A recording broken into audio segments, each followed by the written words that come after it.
How about we let's start by just drawing the region. So what does this look like? Starts with an L, rhymes with ein. Line. Good. Where is it going to cross the x-axis? At 6. Where is it going to cross the y-axis? At 3. Yep. Those are the x and y intercepts, right? If you cover up the y, you get x is 6. If you cover up the x, y is 3. Good. So we found those. That will help us draw the shape.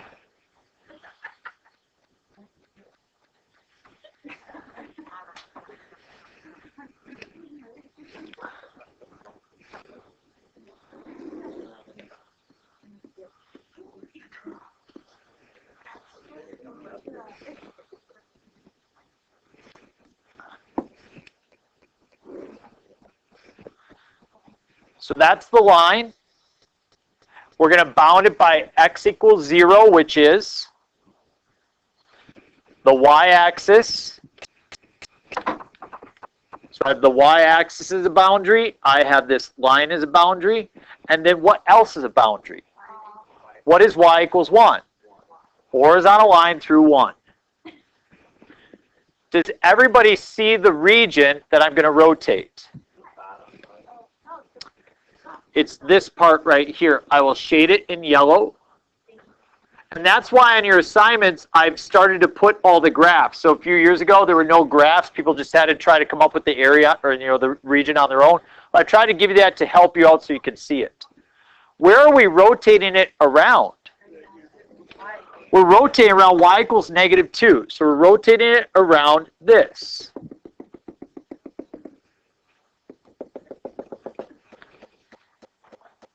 So I'm going to try to produce the shape as it's rotated. Can somebody tell me what is the distance from the bottom of this area to the line of rotation? Everybody agree it's 3 units? Yeah. So that means it's going to be 3 units on the other side before I pick up my new shape, right? So like this is a space of 3, so I'm going to go down 1, 2, 3 more, and that's where I'll pick up that bottom part. And I'll go down 2 more units, and that's where I'll get that top part.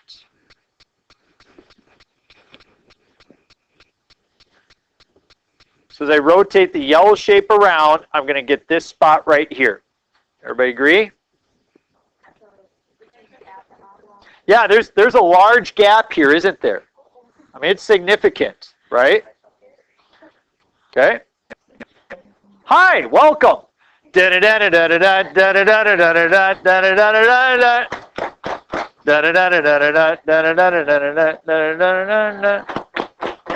you for entertaining us with the chicken dance, young man. We appreciate that. You will not end up on the wall of shame, like Tim Chalmers. But on the wall of shame. But Tim did redeem himself. He's no longer there. He did it 5 times. Yep. Yep. Nope. Thank you, sir. Yes, sir. So I just found that the x-intercept is 6 and that the y-intercept is 3. Okay? No. No, the space between here and here is 3. Is that why we also went down 3? Yes. If you're playing chess, you should stop. Very good. So here we go. The distance here is 3 and the distance here is 3. I'm going to cut a rectangle right here. I'm going to take that rectangle and I'm going to rotate it. Can everybody see? I'm going to have a large gap in the middle. Yeah. So I'm going to draw it. So this is going to be a washer or a disc. Definitely a washer. Okay. So that's the inside. On Friday, we'll look at cylindrical shells. And those are actually easier. They're super cool. You would have no idea. You have no basis for giving any judgment on the situation. Yeah.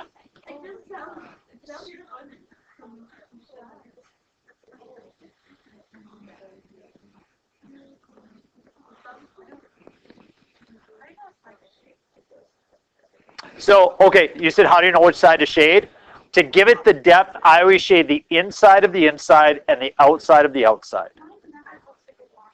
Okay.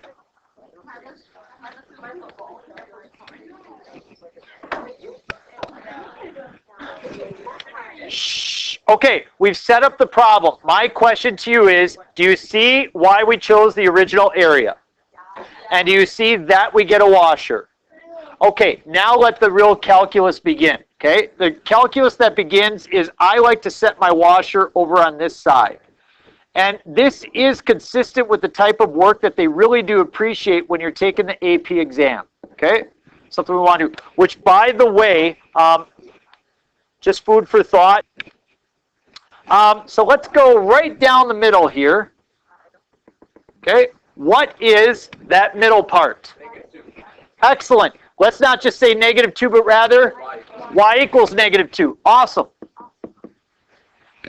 Now I'm going to go to the inside mark here. What makes that inside mark? Y equals 1.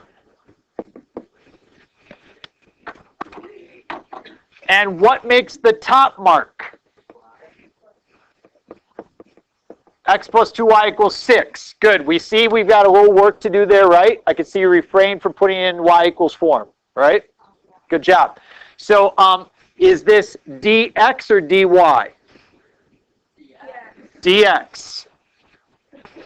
Horizontal thickness, okay?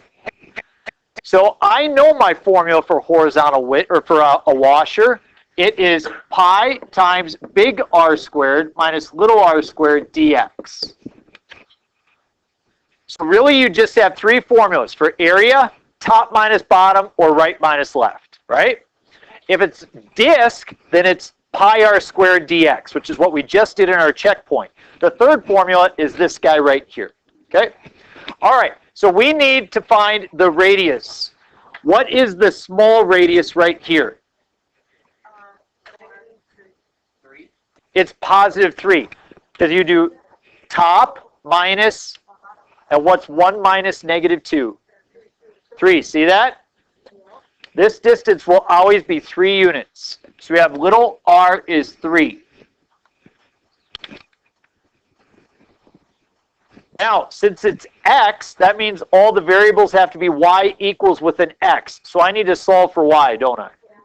So I'm going to go 2y is equal to 6 minus x, or y is equal to 3 minus 1/2 x.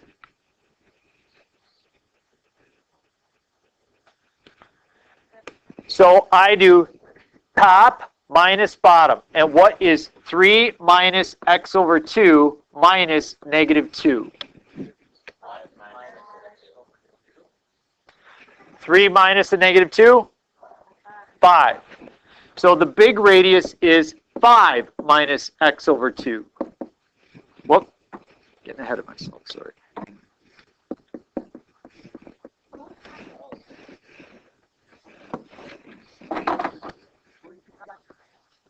Yeah. There we go. Now we have it set up. We have pi times the integral of 5 minus x over 2 quantity squared minus what? 9. Dx. Okay, lean in for this last part because the rest is just algebra. What are my bounds of integration? Talk to your peer, take 40 seconds, see if you can come up with them. Go, talk, go.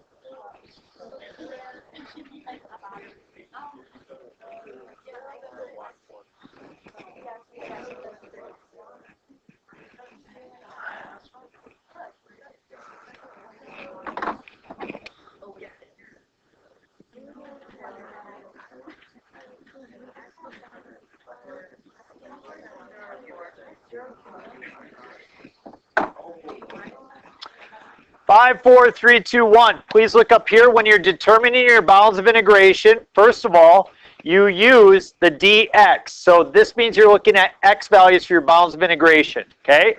So obviously, as we look at this yellow triangle, you always start with the original area. We're going to go from what? 0 to wherever this spot is. That's the intersection point of y equals 1 and the curve x plus 2y is 6. So where do they intersect? If you were to plug 1 in for there, you would get x is equal to 4. So 4 is the other bound of integration. Okay? That's what we set up. I'm going to need to see you set up the integral correctly on the test. I also want to see you take the antiderivative correctly. First, we're going to have to multiply this out. So I've got a little bit of work to do here. I've got pi times the integral from 0 to 4 of 5 squared, 25. Let's just subtract off the 9. And we get 16. Okay, so we took care of the constant. And then you're going to have 5 times negative x over 2 plus 5 times negative x over 2. Negative 10x over 2, which is negative 5x. I'm going to write that out just so people can see it, because I know that that's fast for some. If we write it like this, notice how I get 5 times negative x over 2 is negative 5x over 2, and then that produces negative 5x over 2. So negative 10x over 2, which is negative 5x. So that works out well. And then, what do you get on the end, Luke? Plus x squared over 4.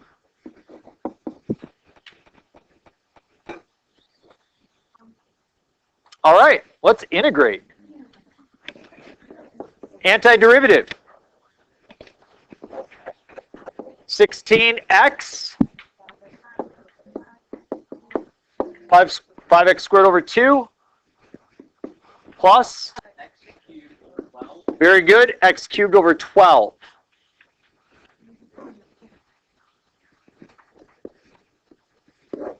If I plug in 0, I get 0, so that's nice. So we're going to be subtracting 0, so now we just plug in 4. We get pi times, what is 16 times 4? 64 minus 4 squared divided by 2, 8 times 5, so minus 40. 64 over 12, both are divisible by 4, so we get 16 over 3.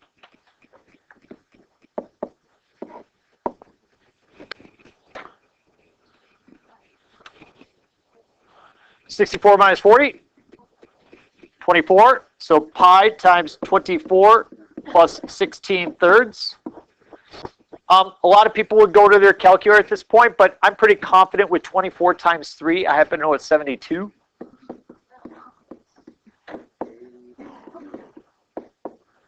And 72 thirds plus 16 thirds is, so this is 88 pi over 3.